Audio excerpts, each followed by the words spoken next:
Hi, Blastpop here. Today I'm looking at Albion, the Land of Faerie, designed by David James Ritchie, published by SPI in the Ares Magazine that they one time published, and was published in 1981.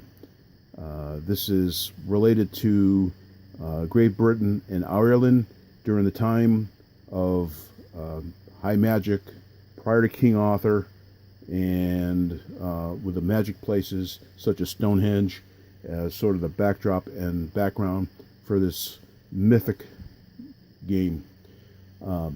Included is a 16-page rules book, and it does what it does in a fairly compact set of rules. Very quickly you get an introduction. It's a 3-column page. You've got naval units, land units, you've got leaders, you've got other playing pieces such as magic items, and even vortices or vortexes.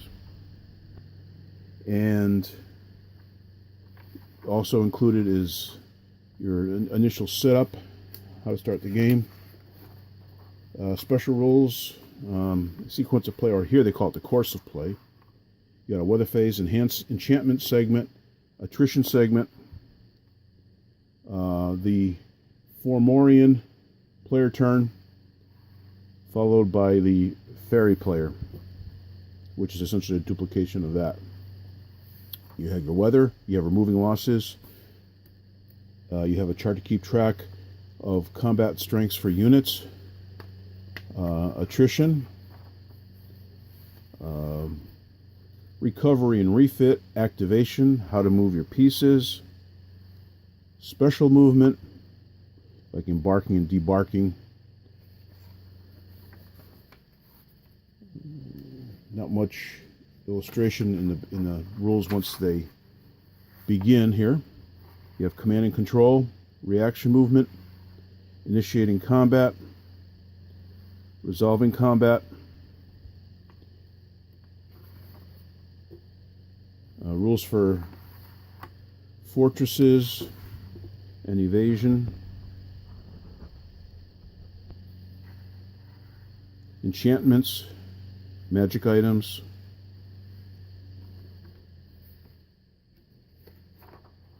and finally your scenarios and victory conditions. You have the Fairy Twilight scenario, you have Albion alone, and you do all that in 12 pages. And what's interesting is that includes a cover and all the introductory material and setup. So the rules are compact. It's not a complex game. Once you get past that, you have various charts that keep track of like your person summary, who people are in the game, what they do, and their game effects. Likewise, you have a summary for enchantments and how to implement them, magic item summary, and finally on page 16 you have the places of power which appear on the map. All this was done economically from a publication standpoint with just 200 game pieces.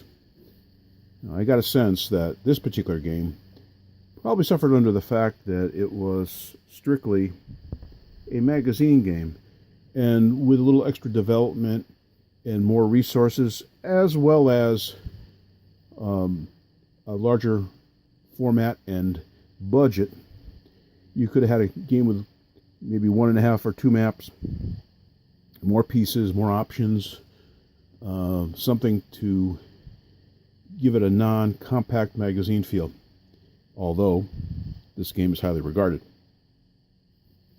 Now, having said that, here are your pieces, and there's your typical SPI pictographs,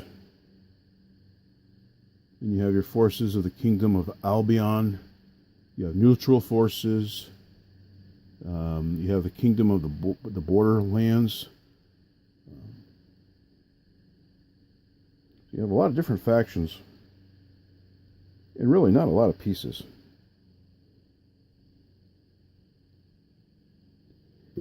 thin cardboard core, traditional SPI style matte finish counters, and the back side of the counter sheet. Very nicely done. Stop the video if you'd like to peruse a little bit longer. Then we get to the map. Now this map I think is gorgeous, especially given the age of 1981. And here you have your clear terrain over here, it's the white. Then you have rough highlands or mountains. And then you got places of magic, not places of magic, but wild magic in a little over further. This was wild magic, I believe, wild magic. And then over in Ireland, which I'll show you right now,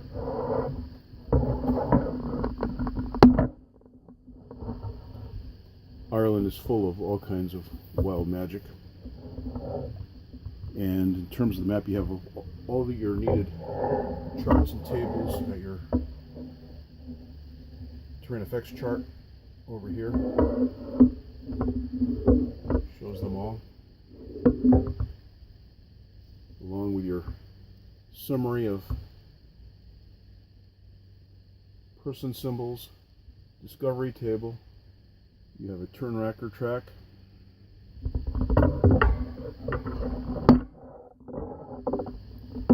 And then further, you have a casualty and combat results table.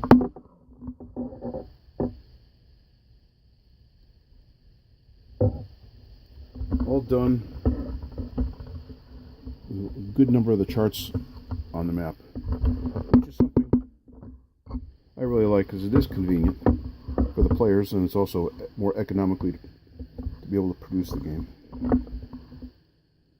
Also available on Board Game Geek and other sources are additional enhancements which allow you to play the game with a greater degree of ease.